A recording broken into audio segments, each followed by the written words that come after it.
Hey, everybody, welcome back to the show. This is your host, Stuart Cranes. You are listening to your Inside Track to Success. And before we dive in and introduce today's guest, please go ahead, like, subscribe. I know you're going to get a lot of value out of today's conversation, so please share with somebody.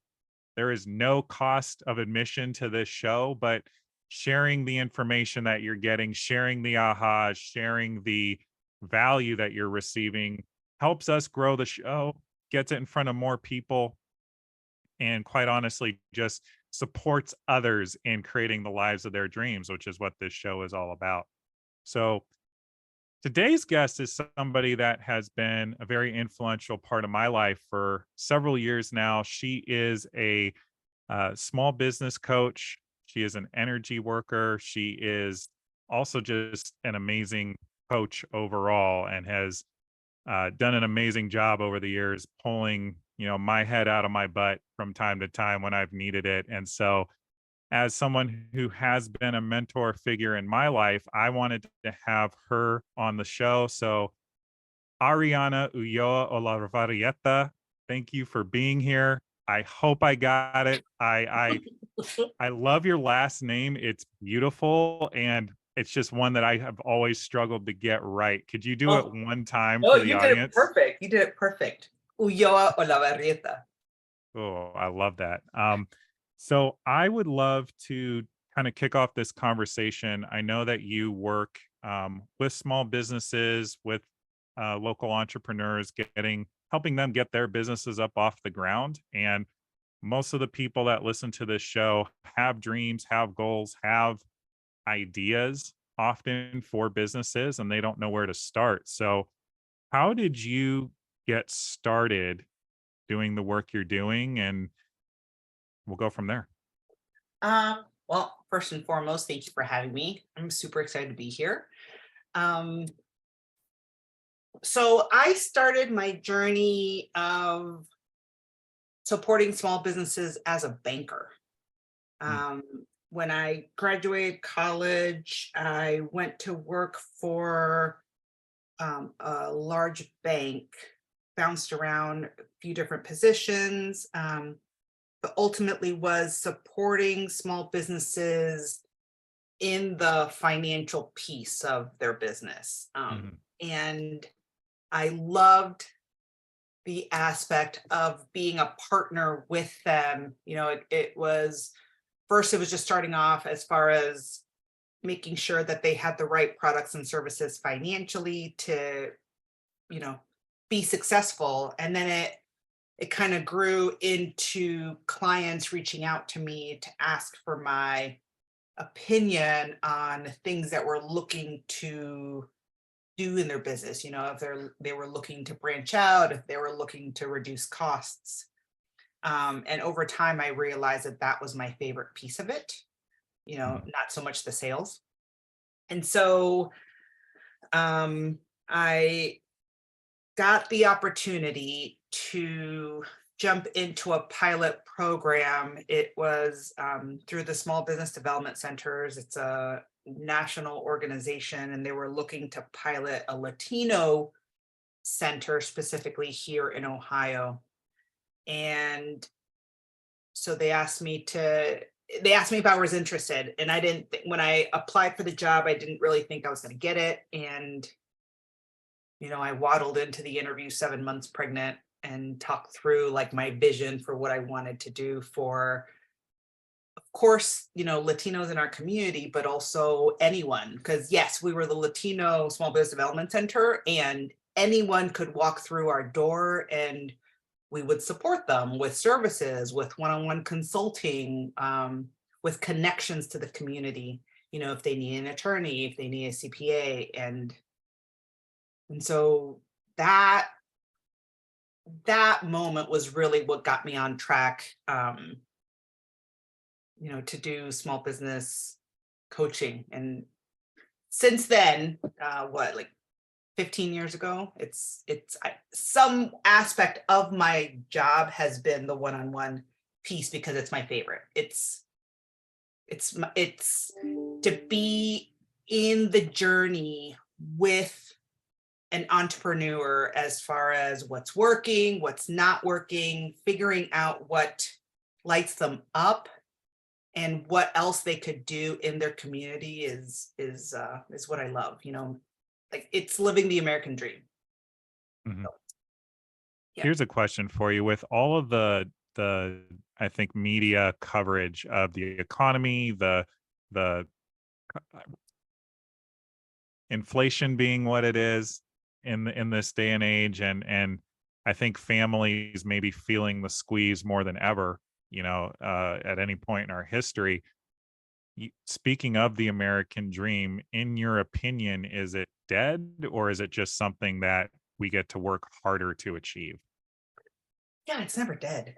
I always love to say that our country is built, is thriving because of the small businesses. Like, yes, the large corporations, the large businesses are absolutely necessary, but those large businesses are at some point turning to the small businesses that in order to be their suppliers, in order to be their Mhm. providers, and so that will never die. Small business is a key part to our economy. And so, yes, right now things are definitely more expensive. Life is more expensive than what it was a couple of years ago. And I think that's what makes it the perfect time. If folks are thinking about starting a small business, this is the time to do it. Because ultimately, we all want to diversify our income so that, yes, we have our full-time job.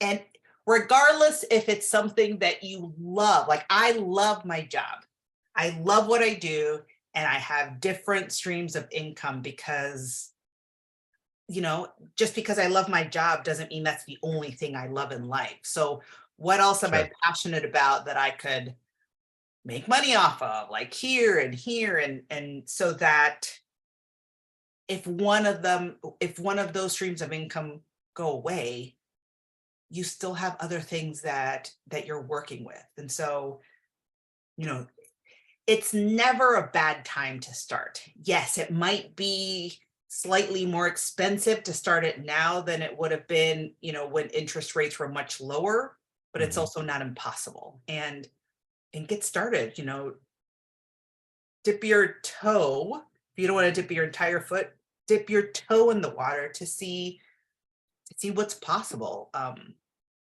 Because whatever it is that you want to create, there may be a need for it outside of your friends and family. Like I always tell clients, you know, you make the best cookies in the world, great. Is that just coming from your kids and your mom telling you that like you're amazing? Great. And do other people outside of your, immediate um, circle of influence think that your cookies are amazing, right? So that you're able to sell them and have people buy them consistently, not just like a one time to be nice, but they're like, yeah, I'd buy these for birthday parties, for whatever, for, like they're good. I'm willing to pay the price that you're selling them to me for, and I'm willing to do it often or, at least more than once. Yeah. Now, thank you for shedding your insight on that. And I think a natural follow-up is, given the current state of things, say I'm somebody, I have a clear idea. Let's just say I have a product I want to sell. Mhm. What are the first steps I need to be taking to get my business idea off of the ground, to your point, so it's more than just a side hustle, but is actually Yeah. something that can create a lot of income? Yeah. So, um, flesh it out, flesh the idea out so that we know that so that you can be clear that it's a product or service that people are going to be willing to purchase often, or at least more than once. We are very lucky in this country to have quite a few resources that are available to us to start our businesses for free.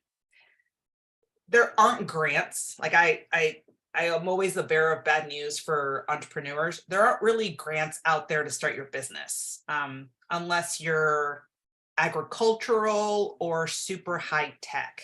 Ultimately, you're going to get to invest in your own idea. But before you invest in it, going to one of the amazing resources that exist in the country in order to flush it out. I mean, you could launch it, you could launch your cookie stand and see if people purchase it. And I personally would suggest before you launch it, there's an organization called the Small Business Development Center. They are all over the country. I can send you the website afterwards for your viewers, for your listeners. Please do. But it's a free resource and they are all over the country. And so you would just type in your zip code and it would give you the closest location. But what the small business development centers do is they provide free one-on-one consulting for anyone that is looking to either start their business or for those of you that have already launched and are looking for guidance, because entrepreneurship can be quite lonely. They also support with existing businesses and like what is it going to take to get you to that next level of your business? Are you looking to diversify, looking to decrease your expenses, looking to branch out into something else, either like a second location or a new product or service? What will that take? And so they will support you in like coming with the idea and then talking through it. So, first and foremost, what is it going to take to launch your business? Because we always say that it's going to take longer than you think, and it's going to cost more than you expect, which is not fantastic news, but it's also, right, it's the reality. And so thinking through, depending on the type of business you want to start, is it seasonal? Is it something that you can do year round? Can you do it on the side? Is it something that you can do on your own, like a one-person shop, or are you going to need to hire people in order to get it up and running? And so talking through all the different aspects of what are you going to have to worry about for taxes if you get to hire employees? Who's your target market? Outside of your mom and kids who love your cookies, who is going to purchase your product, right? And so, but like, tell me exactly who that is. When my sisters and I had an organic baby food company a while back, and people would come to us and say, "Oh, you're Mexican, so like you must be super popular with the Latino community with the product that you're selling." And people are always surprised by our answer, but it was like, no, actually the Latino population, they're not our target market. Our target market, because we were 3 times more expensive than Gerber, our target market was dual income household, which like 13 years ago ish, 12 years ago, they were making at least 150,000. And when we were only selling in Columbus, we had specific suburbs that we knew those people lived in those suburbs based on what they needed to make. They needed to care about organic because they needed to be able to afford and be willing to pay 3 times more than Gerber. And the majority of the Latino community with babies did what we did, which was either purchase Gerber for 99 cents or you made your own food. And so if you didn't have time to make it, you would be willing to pay that price. But we were very specific as to who our target market was so that we weren't wasting time, money, effort on trying to sell. Like we wouldn't be spending time and money selling in the Latino community because yes, we could have probably gotten some people to purchase it, but not the large amount that we needed in order to get this business up and running. And so that's always the question that I ask clients, like, who's your target market? Don't tell me that everyone is, because there's not a single product on the planet where everyone is your target market, because that's not true. Like even with water, not everyone buys the same type of water. Everyone has like their favorite water, whether it's like Costco, 25 cents from the machine all the way up to like, I mean, now they have like all types of water, right? They're like Mhm. $5 a pop and everything in between. And so if water can be that diverse, like you get to be crystal clear so that you're maximizing, it takes money to start a business. And so if you're going to be using your money to launch, you want to maximize how far it's going to go. And so it's being clear as to who your market is and knowing that it could potentially change, but having a clear idea at least to launch and then being open to shifting, as necessary. Yeah. Yeah, and thank you for sharing all of that. And you did just speak a little bit into some of the pitfalls or maybe hidden challenges, I would say, of entrepreneurialism. I know you spoke a little bit about the loneliness, but I have learned in my own pursuit of building my coaching business, developing a base of clientele, so on and so forth, that you are essentially signing up for one heck of a personal development program that Mhm, has unlimited upside, mhm.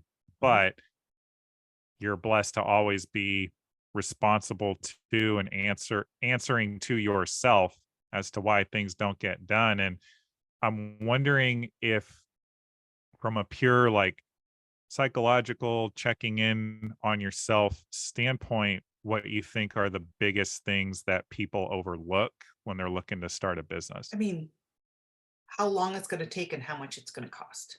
Um, you know, uh, Back at the SBDC, we had like a spreadsheet that we would have clients fill out so that in a perfect world, they had in savings or accessible to them 3 months of expenses in order to once the business was up and running, and also what it was going to take to start the business. So 3 months of expenses, startup funds. People always underestimate how much it's going to cost to get it up and running. And then, let's say they were like, oh, I think I could do it in 20 grand, and it's actually going to take 30. But you've already gone to the bank and gotten the $20,000 loan. You can't go back and be like, just kidding. It really meant 30. Like you're done. Like that's it. You're gonna have to figure it out with 20. And so that to me is always the money piece is always key. And and so looking at what you think it's gonna take to launch and adding some type of cushion, because there's always going to be, because it takes longer than you think, because you're the only one that's in a hurry. No one else, like if people, like if you're looking to like build a brick and mortar, the contractors, the landlord, no one's in a hurry for you to open. Like you're the only one. And so you get to take that into consideration as to making sure that you're fitting into other people's schedules. But because it's going to take longer, you're going to need to um, set aside some of that money for unforeseen expenses. Because the hardest part, the easiest part of having a business is starting it. Starting it, I mean, and it's not easy to start, but it's the easiest piece, because then it's once you're up and running, it's keeping it going.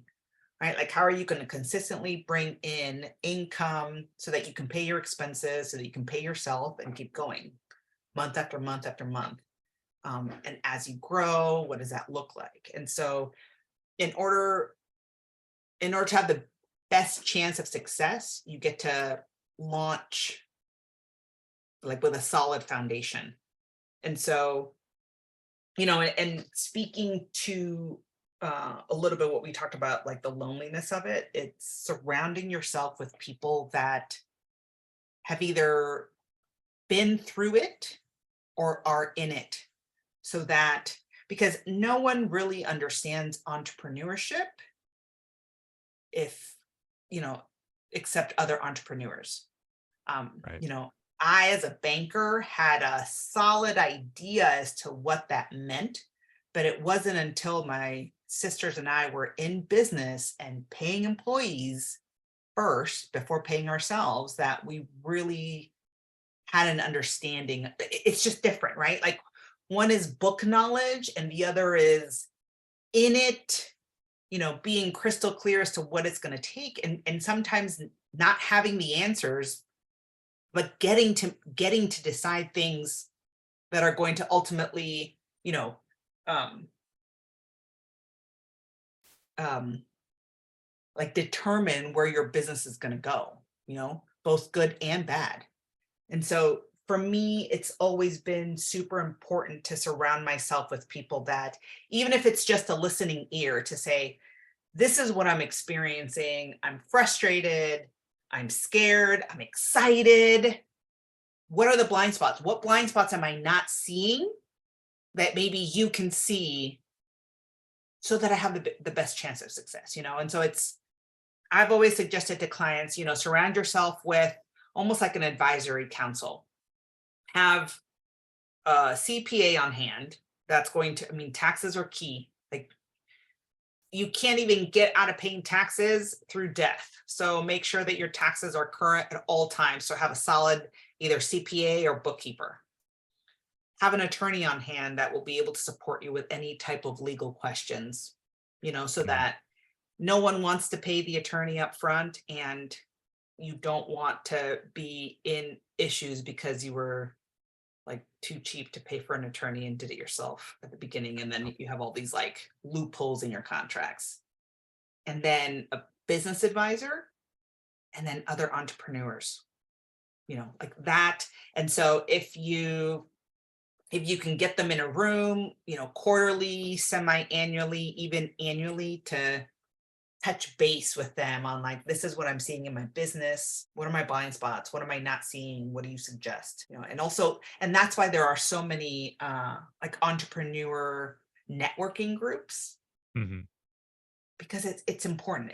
It's important to surround yourself with people that are going through not necessarily the same thing, but ultimately like the same journey, so that you can, support each other through it. Yeah. Yeah, and maybe a follow-up to that, you just described all of the things to consider, think about, be prepared for, and some really great ideas and I think action items people can take to put themselves in the best possible position to win. My question is, of course, there's a point where people are going to keep trying to check all the boxes and never actually get started. So, what's Mhm. the dichotomy between getting started, just going all in, like no matter what, make it happen, and also laying the groundwork? And Yeah. what's the balance to strike there? Folks constantly talk about a business plan and like, you must have a business plan in order to launch. And there are all different types of business plans, right? Like, there's like the 50-page dissertation that nobody but you will ever read. And there's also tools like Business Model Canvas, that essentially is like a one-pager where you're putting bullet points as to who your target market is, what are your expenses, what are your revenue streams, and everything in between. For different people, they want like, their comfort zone is going to be some one of those things, right? And anything in between the 50-page dissertation and the one-page bullet point business plan. But I think it's key to have the business plan, whatever type of business plan you want to create, because ultimately the business plan is not for anyone else except for you. Writing the business plan forces you to think through all of the different aspects that it's going to take to launch your business. So if you're doing it alongside someone that's guiding you, you're thinking through, oh, I'm going to have to set aside X% for taxes. If I have employees, this is what I have to do. Who is my target market? What is it going to take for me to grow? How much is it going to cost? How long will it take to launch? And so having that business plan, I think, is step one. From there, then that gives you information on how much, and ultimately the business plan, like the budget piece, it's an estimated best guess, and it's still a guess. So you think it's going to cost you $20,000, and then at that point you get, whether you have it in savings, whether you're able to get some type of loan in order to launch, everything is a gamble. But at some point you get to launch to figure out, what's working, what's not working, so that you can continue to pivot, pivot, pivot. I don't know of a single business that has ever launched where what their initial vision for their business ended up being their actual reality of the business, right? Like it always shifts because of so many different factors. And like what you think people need may not actually be what they want. And if you're able to continue to pivot, then ultimately now you're providing them what they do want and making money. But it's a balance of having the information that you need to have your best possible chance at success. And then at some point it is just, making that jump, like leaping off of the cliff and hoping that you've created the wings in order to fly. And it's going to be bumpy, but like making sure that you have a clear vision as to what it is that you're creating. And then again, having that support system in place, because it's not just launching, it's the continuous support that you're going to be experiencing where, right, like the pandemic, of course, no one knew that was ever going to be a possibility. And the businesses that survived were the ones that, like, for example, as soon as the pandemic shut everything down, all the businesses that were able to pivot quickly to online, to delivery, to making it work in the long term, those are the ones that made it through the pandemic. Like the ones that were slower to shift were kind of left behind. And so, it's knowing when you launch or jump, it's not going to, like, being at peace with it's not going to necessarily look like what you've written out, what you've painstakingly written out on your business plan as to what your business is going to look like. It won't look that way. And being at peace with that and knowing that you're going to be shifting it and being ready for that. And So ultimately risking, right? Like entrepreneurship is a risk. No matter how planned out you have it, at the end of the day, it's still a risk that you're taking.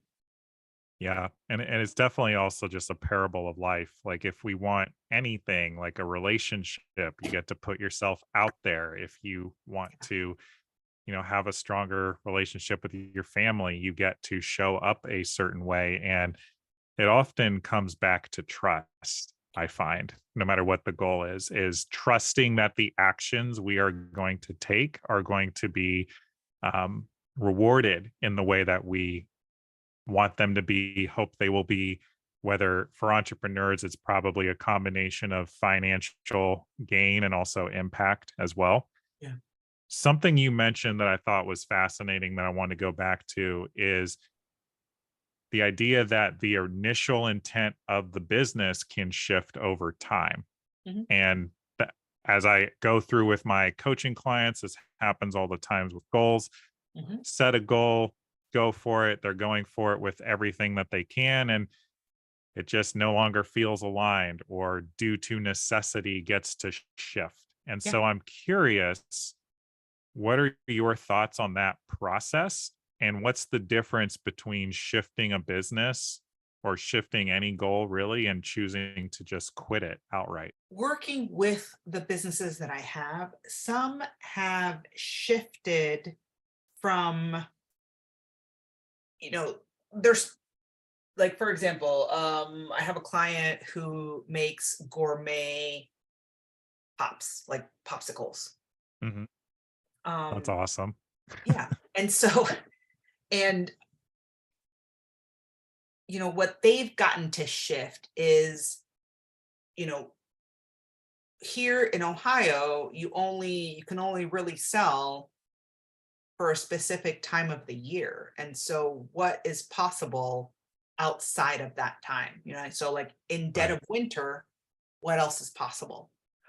And so it's been like while they've grown the pops piece, what else has been possible in the downtime, so that it's not necessarily downtime. And when they first started, it was definitely downtime, but as they've grown, you know, they've been able to pick up other events that will support them.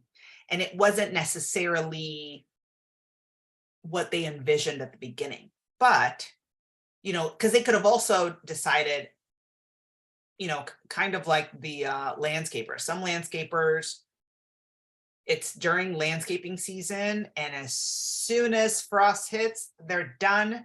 They take a break for 3 months, and then they jump back into it come springtime.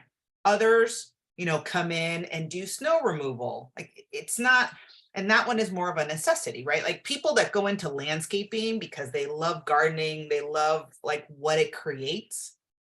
I don't really think snow removal is like something that they're super passionate about, but it pays the Sure. bills in order to be Mhm. able to get back into it come springtime. But and like both options are not a bad thing. It's just depends on what it is that you want to do. And so if it gets, so to your question about like if it gets to the point where like at what point are you shifting so much that you're now doing it out of necessity or shutting down? Like that is completely up to the entrepreneur because some folks are okay with landscaping during the, spring and summer and autumn, and then snow removal in the winter, nothing in the winter, or doing something completely random, right? Like maybe they're door dashing in the winter because they don't want to do snow removal. Um, but doing it, having that seasonal business works for them. Sure. And if it gets to the point where it doesn't work, I mean, that's a decision that I think many folks got to make during the pandemic. Um, whether it's because, like, for multiple reasons, you haven't shifted enough, or you have outgrown your clientele, or your clientele has outgrown you. It's always a decision of the entrepreneur as to what's going to happen next, but ultimately it comes down to whatever it is that they want to do. I mean, I know that's kind of a lame answer, but it's I mean, that's the beauty of entrepreneurship, is you can shift as much as you want, and then if it no longer serves you and you would rather do something else. Like there are so many folks that I've seen that do entrepreneurship for years and then decide, you know what, I'm done with this. For whatever reason, I want to jump back into corporate, or I want to go work for another small business. And they do that but the beauty is that they're able to, you know. Yeah. I mean, and I think that's something that, like, as folks start businesses, like nothing is forever. It doesn't have to be forever. You can start this cookie business now. And if I had a client who was a successful baker. And when she Mhm. closed, it wasn't because she wasn't doing well or anything like that. She was just tired of it, tired of the hours, tired of, while she loved what she did, she didn't want that schedule anymore. She didn't want that life anymore. And Yeah. it was better for her to walk away and go in and try something new than to keep at it, And so as you're launching these things, like nothing is forever. I mean, the same way, I think there's like this entrepreneurship is risky, like, of course. And so is anything else in life, like kind of to your point, like if you um want a relationship, you got to put yourself out there. And it's Yeah. also the same thing with a job. People think, like I think the misconception is that, having a job, having a 9 to 5 job is stable. It, it's comfortable. And like, yes, technically, I mean, you are definitely getting paid whether you're sick or like whether you call off sick or not, you go on vacation, right? You have all these benefits, but it's also not super stable, where if a business corporation, small business, government, whatever it is, if they're not doing well and they need to cut costs, you can be a cost that they cut, right? That's I mean, right. it's just everything has its risks, and um, entrepreneurship is risky, but the upside as to what you're able to create with that, it's really a matter of the lifestyle that you want to lead. And I think that going back to the example of the person who's a baker decided it wasn't for her anymore, but how many marketable skills did she Right. create for the experience, Right. right? And how much did that up level her as a human being? And Yeah. I know that I'm just talking about myself here, but since beginning my own entrepreneurial pursuits, I have had to level up multiple times as a Yeah. human being, and that has made me not only more marketable in a job market, but has also just attracted relationships and connections. And I am able to show up bigger, more brightly in the world just as a human being for the experience of taking myself on in this way. Yeah. And so I would encourage anybody listening to this who has an idea, even if you think it's crazy or couldn't possibly work, what's the worst that could happen if you just go for it and share it? Maybe, like you said, go to a couple of entrepreneurial networking events Mhm. and just discuss it with people and see where you can take it next. Yeah. Um, Can I say something to that point? yeah, It is absolutely. something, um, you know, my sisters and I, we had our organic baby food company, which, we were in Whole Foods, we were doing really well. And I mean, I hated every moment of it because for those of you that know me personally, the last thing I want to do is be in the kitchen cooking. And so, great idea to start a food based business where we're going to be in the kitchen a lot to start out. And so, when it came time when we made the decision to close it versus selling it, I felt a lot of shame around it for a long time. Like, how can I be a Mm, business advisor?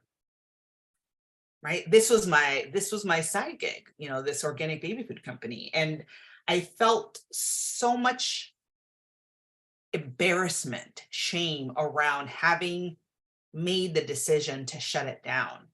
And it didn't happen right away, but ultimately what I've realized from that experience is that experience for me wasn't about being, the next, I can't think of I was gonna say the next Jenny's of baby food, but I don't know. Not everyone may understand that reference. Jenny's ice cream here locally, although she's like, mhm. branching out. My journey wasn't to become like the next big name in baby food. It was to Yeah. take that experience and everything that I learned from it, first and foremost, use it with my business clients moving forward as to, what to do, what not to do. But then it's also as I've opened other businesses, it's using that experience to not make the same mistakes again. And so I haven't, and I've had, I now have successful businesses because of what I learned from there. And so, like, I want to encourage folks that even if your first shot at entrepreneurship doesn't work, it doesn't mean necessarily that you're not cut out for entrepreneurship. It could be a variety of reasons as to why it didn't work.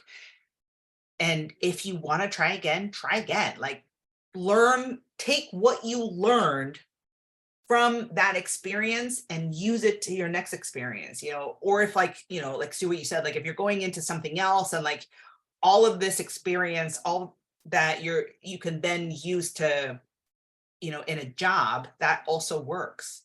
Entrepreneurship is something where you can do, you know, it's prepare yourself as best as you can. And sometimes it's kind of also a crapshoot. You have people with zero experience, making it big from sheer luck, from having, surrounded themselves with people, being at the right place at the right time, and like just being lucky in this life, in this entrepreneurship journey. And then you have the exact opposite, where like people that did everything that they were supposed to, they did it all. They did it like it was like on paper, it's all perfect, yet it doesn't work out. It's Yeah. there's so many external factors to be successful in entrepreneurship that all you can do is like take the experience, learn whatever lesson you're meant to learn from it, and like use it for the future. Yeah. Yeah. And just to piggyback on what you're saying, I don't make any claims to being a super successful entrepreneur, but what I know to be true is that you talk about being lucky, getting lucky. You don't have the opportunity to get lucky if you don't show up, Oh yeah. right? Oh yeah. Like you need to show up, do the work, put in a good faith effort to make the thing happen to the best of your ability. Yeah. And to your point about when it doesn't work out, I know you know this as well, like results are feedback, Mhm. right? It's data. Think of it as data for what did or did not work, what could have been done differently. And I think and what I heard you say is that the challenge here, when things go awry, the sales numbers don't hit, the product launch is a failure, the new store opening doesn't get any traffic, blah, blah, blah, whatever the thing is, not making it like a truth about yourself. Yeah. And what I mean by that is that, again, the data is external, it happened for whatever reason. Yeah. By keeping it external from you, you can look at it objectively and then get back in the game, reiterate upon what did or didn't work, and keep going. But Yeah. when we internalize it, I failed, therefore I'm a failure, Yeah. that's when we shut ourselves down. And I'm just Absolutely. wondering what your thoughts are on that concept. Yeah, yeah, absolutely. I mean, you can do everything right and still not be successful, and it's the opportunity is to see, like, as a business owner, you get to work in the business, right? So like that's like the 9 to 5, day to day, paying the bills, doing the thing. But then also reminding yourself to like take a step back and work on the business, right? So like Mhm. both from a micro level, like day to day, and then taking a step back and working on the business on a macro level. So like taking a step back and looking at, okay, these are my results, not like absolutely not making it about me, like not taking it personally, and it's feedback. So where do I get to shift? What worked, what didn't work, right? Like taking a step back and looking at the business to say, what's working, what's not working. What's working, X, Y, and Z. What's not working is maybe I'm putting too many expenses into the business right now and we can't technically afford it. Or, I'm not charging enough here because it's a self-worth conversation. It's always like charging in your business is always a self-worth conversation. I've rarely been around clients that are overcharging, right? It's always like, okay, if I charge this amount, and I'm going to have razor thin margins and Mhm. maybe I can make it work. Or it's actually a really expensive hobby because I'm not making any money because I'm not willing to charge Yeah. what I'm worth. And like, of course, it's a balance, right? Like I could think I'm worth $300 an hour. And if my target market says no, either one, I get to I get to assess, is my target market accurate? Or two, do I get to change my pricing based on my target market? Like there's something off.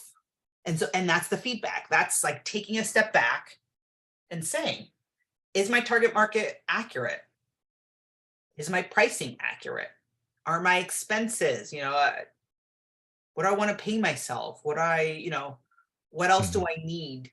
Um, Pricing is always, it's always a thing with entrepreneurs, and that when you're figuring pricing out, that is key to getting someone that will work with you and not be personally attached to what you're up to, so that they can give you neutral, honest feedback as to, you're underpricing yourself, you're overpricing yourself. Mhm. Like I just ran into a friend's mom who's selling earrings for like $10 a pop.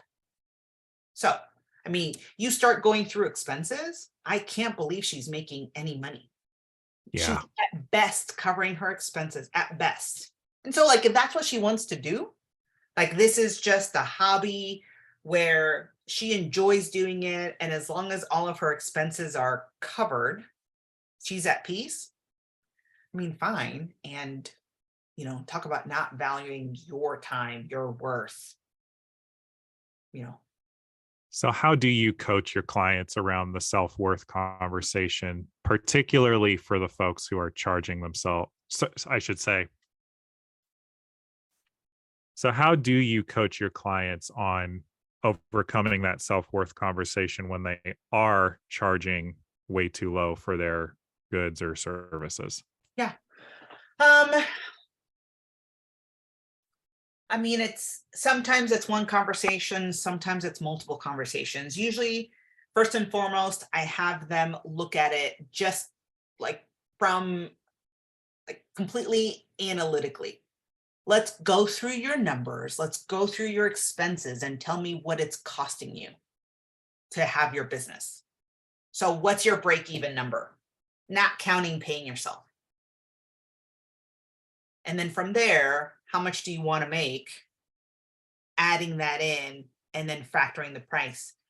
And then there's always pushback, some pushback more than others, but then it's the conversation. We always have the self worth conversation. And then the action step is to put it into play. So once we figure it out what their price point gets to be, putting it out, you know, does it look like raising price by 10%, 20%? But then it becomes a marketing. If it's, if it's suddenly you're increasing pricing by 20%, is it 0 to 20%, or is it, over time you're going to increase it so that you get your customers.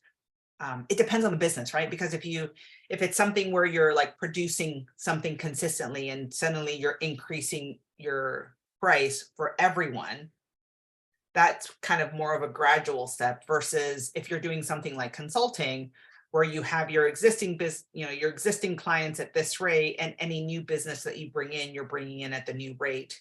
And then when these contracts expire, the understanding of then you're increasing the rate so that everyone ends up in the same rate. And having the conversation of like, why are you in business? Is this a business or is this a Mm. hobby? If you are at peace with not making any money or making very little money, where this will always be a side hustle and you'll won't necessarily be able to do it full time, like that's your decision. Yeah. But if it's also something that you want to consistently grow so that you're able to support yourself, you're able to support your family, what is it going to take? What do you need to make? And if your current clientele isn't willing to pay that, like if you need to make X in order for you to flourish and like even just be financially stable, like I'm not even talking about like, you know, money raining down every month from all of your business. I mean, that's also a possibility, right? But like even just to be stable, you get to make X amount of money. Having the conversation with clients to say, you perhaps have outgrown your current clientele. If they're not willing to pay it, that's okay. right? Like, again, going back to your target market, who is your target market? And if they're not willing to pay it, like thanking them for the time that they spent with you and looking to see what's next for your business, right? Like as you're growing, you may outgrow people, you may outgrow clients, and that's okay because, you know, theoretically, your target market exists. So now it's a Yeah. matter of shifting your marketing so that you're reaching them. Yeah. Wow. Wow. And I feel like I could keep asking you questions on this subject and just keep this conversation going. But we unfortunately don't have the luxury of endless time. But people can continue the conversation with you if they are entrepreneurs or even if they just have an idea or a Yeah. dream that they would love to get some feedback on. So where are the best places for them to connect with you, Ariana? Um, I mean, I'm on Instagram, Ariana Desiree Coaching. Uh, I'll send that to you because it's kind of a mouthful. And then the same on Facebook. I'm always I'm always in there. And like reach out, send me a message, and I'm always happy to connect and point you in the right direction so that you can get your entrepreneurship dream going. Because it's like I said, small businesses are the key, like are the lifeblood of our economy. And so, we can always use a new small business to provide a product or service that is unique to you that people are going to want. Like, why Yeah. not? Yeah, and folks, maybe just a quick anecdote to Ariana's last point.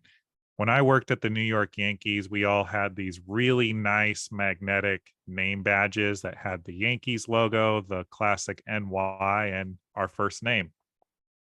The company we got those from was a mom and pop operation in Queens. And I'm not kidding you, the email address was at Gmail. Yeah. So if an organization like the New York Yankees is going to rely entirely on a mom and pop operation, probably working out of their apartment somewhere in Queens for something like that, that's critical to enhancing the brand for guests and the company itself. There's no reason you can't have a major impact as well just by jumping in and planting your flag on what you have to offer. Yeah. Oh, can I say one more thing? Um, Yeah, absolutely. and as you launch your business, for minority, women, veteran, or LGBTQ owned businesses, there are certain certifications that exist so that as you grow and you're looking to work, to land a contract with a government or, to Stu's point, a large organization, a lot of those organizations have goals to work with minority, women, LGBTQ, veteran owned businesses. But it's not enough for you to just like show up at the door and be like, look, I'm a woman, therefore count me as a woman owned business. Like, you you're required to go through a certification process. And so if and when you're ready to look into that now, I'm also happy to point you into in the right direction of certifications that will support you in growing. I mean, these certifications, ultimately what they come down to is taking your business to that next level. Working with the larger corporations, with government, um with those that have those goals that they want to support minority and women and LGBTQ and veteran owned businesses. So that's all. So if it hasn't been made clear yet, y'all, Ariana is an absolute font of knowledge, particularly in the small business space, but she's also a pretty awesome life coach as well. So hit her up for anything that you got in that regard as well, to help you up level your goals and your dreams. Also, final question for you, Ariana. I ask this of all my guests. what are you acknowledging yourself for today? Oof. Um, this one's a personal one. My ex-husband got married over the weekend, Mm, and it I'm acknowledging myself for where we are in our friendship, in our relationship.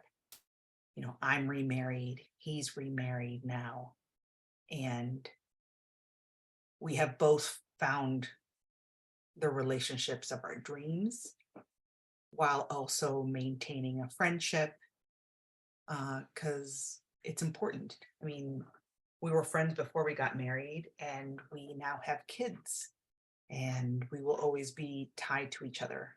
And so, why not be friends in the process? And so, him getting married this weekend was kind of the culmination of years of working to get to this point. So, that's what wow, I'm judging myself for.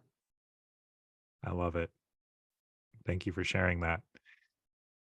And so, folks, again, this has been another episode of Your Inside Track to Success. Again, I'm your host, Stuart Krantz. And please, please, please, if you got any value from today's episode, please share with a friend. Please add a comment below so that we know what your biggest takeaways were. If you have questions for Ariana, you can hit her up on social media. Her tags, handles on Instagram will be included in the show notes below. And quite honestly, guys, this is a program put on to support you in creating the life of your dreams. So we can only get this information out as far as you're willing to help share it. So thank you all again. Again, I am your host, Stuart Krantz. We'll catch you next week.